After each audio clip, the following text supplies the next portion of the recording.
Hey y'all, it's Katie. Welcome back to For My Vanity. Welcome to a bit of a different setup. I keep trying to figure out a good way that works for me. I wasn't crazy about how I had my makeup set up before. It wasn't so much that it looked bad filming because I did like to have my makeup behind me, and if you don't know what I'm talking about, you can check my hello I'm back video. That was the setup I thought I would keep for filming, but I didn't like how my makeup collection was so impractical for me to use. I plan to share a bit of an update video and maybe even do a little bit of a room tour. Let me know if you guys would like to see that, but once I am all finished and settled, I've got it set up enough to film, but there is a mess all around me. I've got to still organize everything, so life is still a little crazy, but I did want to sit down and film and just give this new setup a try, see how I like it with the lights, all that jazz. So I wanted to sit down and film something relatively easy, something I didn't have to, put too much prep time in or reviews or anything that would be too long because I never know how long my kids are gonna nap these days. So anyway, I wanted to do a makeup tag, and one new one that I saw had come out, I think within the last month, so I'm not too late on it, but it's the Boujee Beauty Guru tag, and it was created by my friend Maria, AgapeLoveGirl, here on YouTube. I think it's only been a couple of weeks that I posted the Booty Guru tag.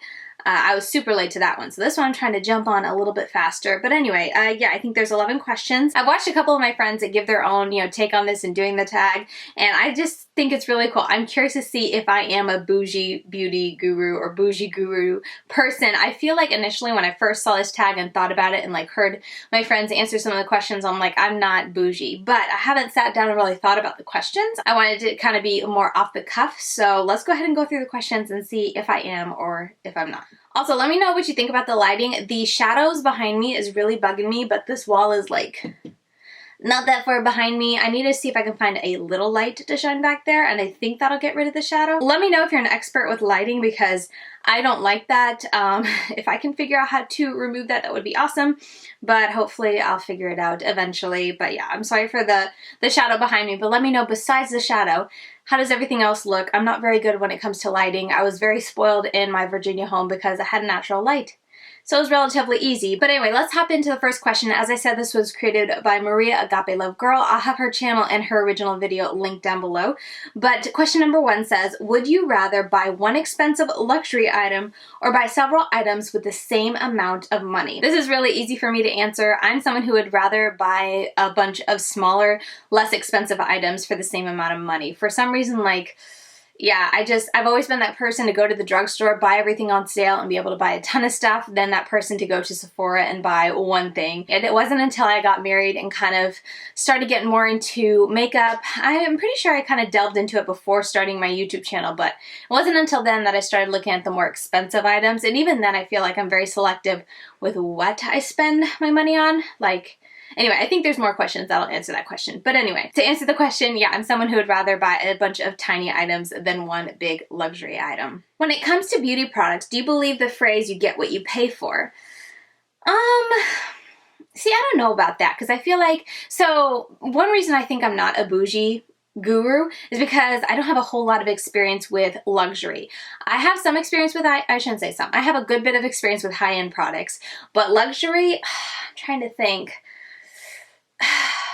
I know I have a horrible memory, so maybe I've bought more than I can remember, but I feel like I haven't really bought that much luxury. It's just, I have a hard time spending that much money on one product. So I don't have a whole lot of experience, but I'm thinking of the more higher end products that I have tried. I've tried a couple products from Hourglass, from NARS, and while they are extremely nice, depends on the product, but I feel like you could still find those products at the drugstore, or at least for more affordable, if that makes sense. I'm just thinking of the NARS setting powder, where I think it's absolutely beautiful and does a great job. I know that number 7 setting powder giving me the same look, the same effect, and the same lightness under my eyes as the NARS one does. Okay, so I rambled on, I feel like, for 10-15 minutes trying to get my point across. And then when I was editing it today, I just felt like I didn't get my point across very well. So I figured I'd just do a quick little voiceover to explain. Yeah, there are products I feel like that feel the same and do the same things for me. But at the same time, I also do think that And just taking eyeshadow palettes and like cheaper ones, I feel like can often smell like plastic and stuff like that. And whereas higher end, more expensive eyeshadows, I don't think I've ever paid a high price for an eyeshadow palette and had it smell like plastic or like chemicals or anything like that. I hope that makes sense and kind of clarifying why I can't come down firm on either side. I always go back and forth whenever I try to answer this question. So anyway, let's resume the video. But I don't know. I couldn't come down hard on my answer for number 2, so take that for what it is. Question number 3, what's the most expensive beauty item you've purchased with your own money? This is hard. I have a really bad memory. This is one I should have prepared for, but I didn't. I want to say it's probably an eyeshadow palette. I'm pretty sure it's an eyeshadow palette. I know the Kat Von D Metal Matte palette, that was like $60-something. Yeah, I'm pretty sure it's an eyeshadow palette. I feel like that $60 Kat Von D Metal Matte palette was pretty pricey, and I'm trying to think if there's anything that might have topped that. I don't think so. Editing Katie, if you can remember anything else, you can put it here, but I think that might have been my most expensive palette. And if not that, then some other type of palette. I'm pretty sure that would have been the most expensive purchase I have made, I think. Question number 4, are you willing to buy products at full price, or do you usually wait for a sale or discount code? This is hard because for me personally, if I had to choose, I would always wait for a discount code. Or a sale or something like that. Like, I hate paying full price. But with that said, having a YouTube channel and trying to get on top of things, like today, the day I'm filming this, I just bought the new Menagerie palette. What is it called? Lion something? I forget what it is. Here's a picture of it because I have a terrible memory. I just pre-ordered this. So I paid full price and I got the pre-order in. It's not coming out for another month or 2, but I wanted to pre-order it so that I could get it in early because you know me and being on top of things, I'll probably still be late with my video, but I want to try to get on top of it. So that's hard, but if I had to personally pick, if I did not have a channel, or I shouldn't even say that, if I didn't have to worry about being late to everything, because like I have a lot of new makeup I'm excited for, but I feel like if I do a video, they won't go over well because the products have been out for so long. But anyway, if I didn't have to worry about that, I would just wait for a sale. Question number 5, where do you shop for beauty products the most? Ulta. And then indie brands. I've been really into indie brands, especially eyeshadows and stuff like that. But so those I tend to have to buy on their website because they're independently owned. They're smaller companies. They're not at Ulta. Though Ulta is starting to get a lot of indie brands, which is exciting. But anyway, if not that, Ulta is my go-to. Ulta online because I don't go in store very much anymore. So Ulta.com. Question number 6. How often do you get your nails and or hair done? Never. And this is my current mani. I was trying to find acetone this morning so I could just take off the remainder and it just wouldn't look so bad. But yeah, I painted my nails a couple days ago. Of course, it started coming off because of washing hands, washing dishes, life.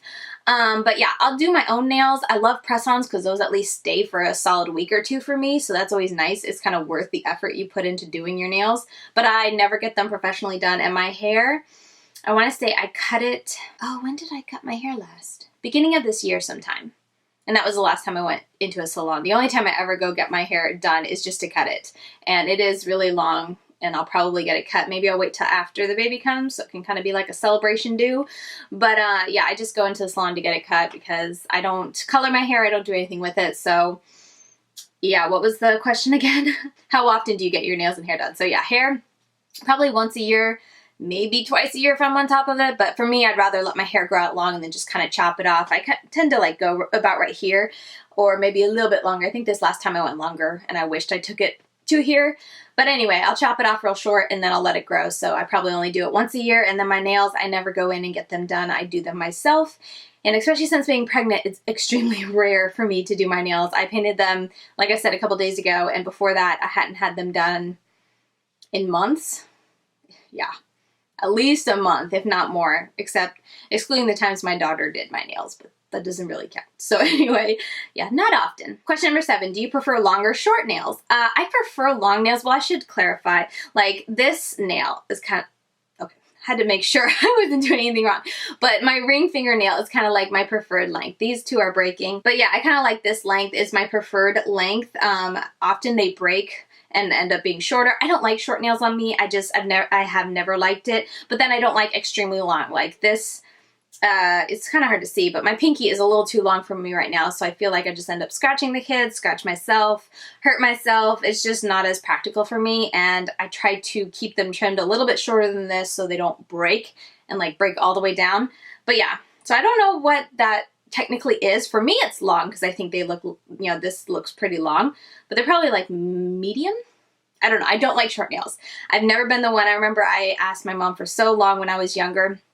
As I was growing up, I was like, Mom, please, I don't want to cut my nails, because she would always have us keep our nails really short. And I'm talking like when I was like 6, 7, 8, whatever. And I'd always ask my mom, I was like, I want them to be long. And she'd tell me like, until you can keep your nails, like underneath your nails clean, they're going to be cut short. So I remember, I don't even know how old I was, but I remember learning very soon how to clean under my nails so that my mom would let me have long nails, because I just never liked them cut all the way down. It's just been my personal preference. Question number 8, which makeup brush brand is your favorite? Oh, this is so hard to pick a favorite. Off the top of my head, I would have to say Sigma. I feel like I have the most experience with Sigma, but then I really like It Cosmetics. I feel like their quality is really nice. So for face brushes and stuff like that, oh, you know, face brushes, actually, I use a lot of Smashbox. Oh, this is such a hard question. How am I going to answer that? Can I name all 3? I'm looking at my brushes now to try to see what jumps out to me. I use a lot of Sigma. I'll probably give it to Sigma. Smashbox, I have a lot of favorites, but they're mostly like foundation brushes, concealer brushes, some eye brushes. I really like Smashbox's, several of Smashbox's eye brushes. So, I don't know. It's a tie. I would have to say with what I use the most, my favorites would have to be a tie between Smashbox and Sigma, because those are just my favorites that I reach for. I'm getting more into Moda, and I feel like Moda is really nice too. I've really been enjoying their brushes, and also, what's that brand? Stilazi. I do like theirs. Not all of them are hits for me, but the ones that I do like from them, I really, really like. So yeah, I'd have to say those. But if I could only pick one, I think I would do Sigma. Yeah, because they're a little bit more affordable, I think, or at least they have more sales, I should say, than I see Smashbox brushes going on sale. And I feel like they're good quality still. Smashbox, I just feel like is a little, maybe just a hair step up. I don't know. There's something more luxurious about Smashbox's brushes. So anyway, that's my answer. Smashbox, Sigma. If you made me pick one, I would probably say Sigma, because it is the more affordable of the two that I can remember off the top of my head. Question number 9, high-end or drugstore mascara? This one is drugstore, like totally hands down. The only time I'll buy a high-end mascara is if I can get it on sale. The main reason being that you can't keep your mascara brushes or like your mascara tubes for long because of bacteria and whatnot. And I just can't see paying some mascaras I've seen for like $30 and having to repurchase in like 3 to 6 months, depending on how much you use it, you know, all that stuff. So yeah, I tend to always purchase drugstore mascaras unless I can get it on sale. Even then, with a high-end on sale, it's still around, I feel like, $10, which is a bit much, but there are some high-end mascaras that I really do enjoy. So every now and then I like to splurge and try, get one when I can get on sale. I have never purchased a high-end mascara without a sale because it's just too much for me to spend on something that I have to replace that often. Question number 10. Think of your favorite makeup brand. Is it drugstore, high-end, luxury, or indie? So this is hard because it depends on what aspect of my makeup we're talking about, but I'm going to take it from my favorite aspect of makeup, and that's eyeshadow palettes. And it's very easy for me to say indie because some of the brands that come right to the top of my head are Menagerie Cosmetics, Lethal Cosmetics, who else? This new Caladios, which is what I have on my eyes today. Really like their palette. What else? I gotta look around me, see who I'm missing. Juvia's Place, obviously. How could I forget them? Milk Cosmetics, really like their eyeshadows. Milk Cosmetics might be an expensive brand. I forget how much the Gemini palette was. But yeah, I really like their brand. I really like Blush Tribe. I've tried a few from them. Maybe Cosmetics I like. ColourPop. I think ColourPop's indie. Actually, maybe not. I'm not sure. Anyway, overall though, most of the eyeshadow palettes that like have a special place in my heart or that I just really like, the color story, the formula, what have you, those tend to be indie. And if I had to pick one brand at the top of everything, I feel like Menagerie Cosmetics really has my heart right now. Their packaging and their color story and the quality of their eyeshadows just hit it all for me. I love it. Question number 11. This is the last one. Considering your answers to these questions, do you think you're bougie? So I don't know. You answer this one for me. I feel like I am not bougie. If anything, I like to splurge on certain aspects of my makeup. Like I'm sure you could tell throughout this video, I will spend a lot more money on my eyeshadow palettes. I don't mind dropping $30, $40, $50 on a palette as opposed to a mascara or even like powder products, you know, for your face and stuff like that. I feel like the areas of my makeup that I'll spend a lot of money on or go into the high end, maybe even to the luxury, I feel like I haven't qualified for a luxury purchase yet. But anyway, that I don't mind spending high end on is eyeshadow palettes and foundations. So yeah, I feel like I am not a bougie guru, but you let me know your thoughts. Do you think I am?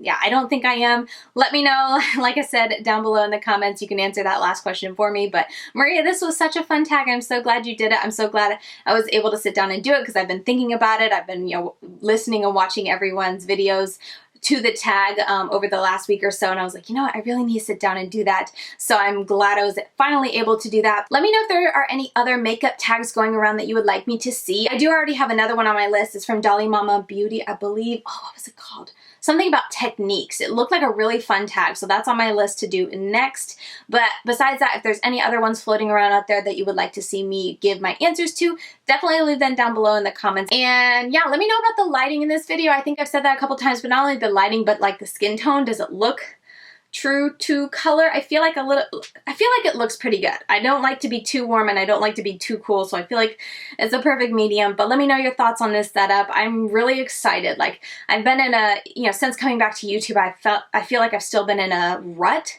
with me, my life, and my YouTube channel just because of how the previous setup was. It just wasn't conducive to creating, I guess you could say. So I feel like this setup, once I get it all done, because there's just makeup all over the place around me, I still need to organize and put everything away. But once it's done, I feel like this will be a much better setup, not only for me to get ready every day, but also to film YouTube channels and be able to do, like, you know, first impressions and put all my makeup on camera. So anyway, I'm really excited about this. Let me know if you would like to see a kind of room tour. Is not a room, this is like a section of my closet, but let me know if you would like to see a kind of filming setup tour, and I can show you where I've put all my makeup, where and how I film, and how I have all my lights set up and all that jazz. But okay, I've asked you guys enough questions. Thank you so much for watching, and I hope to see you again real soon in my next video. Bye guys.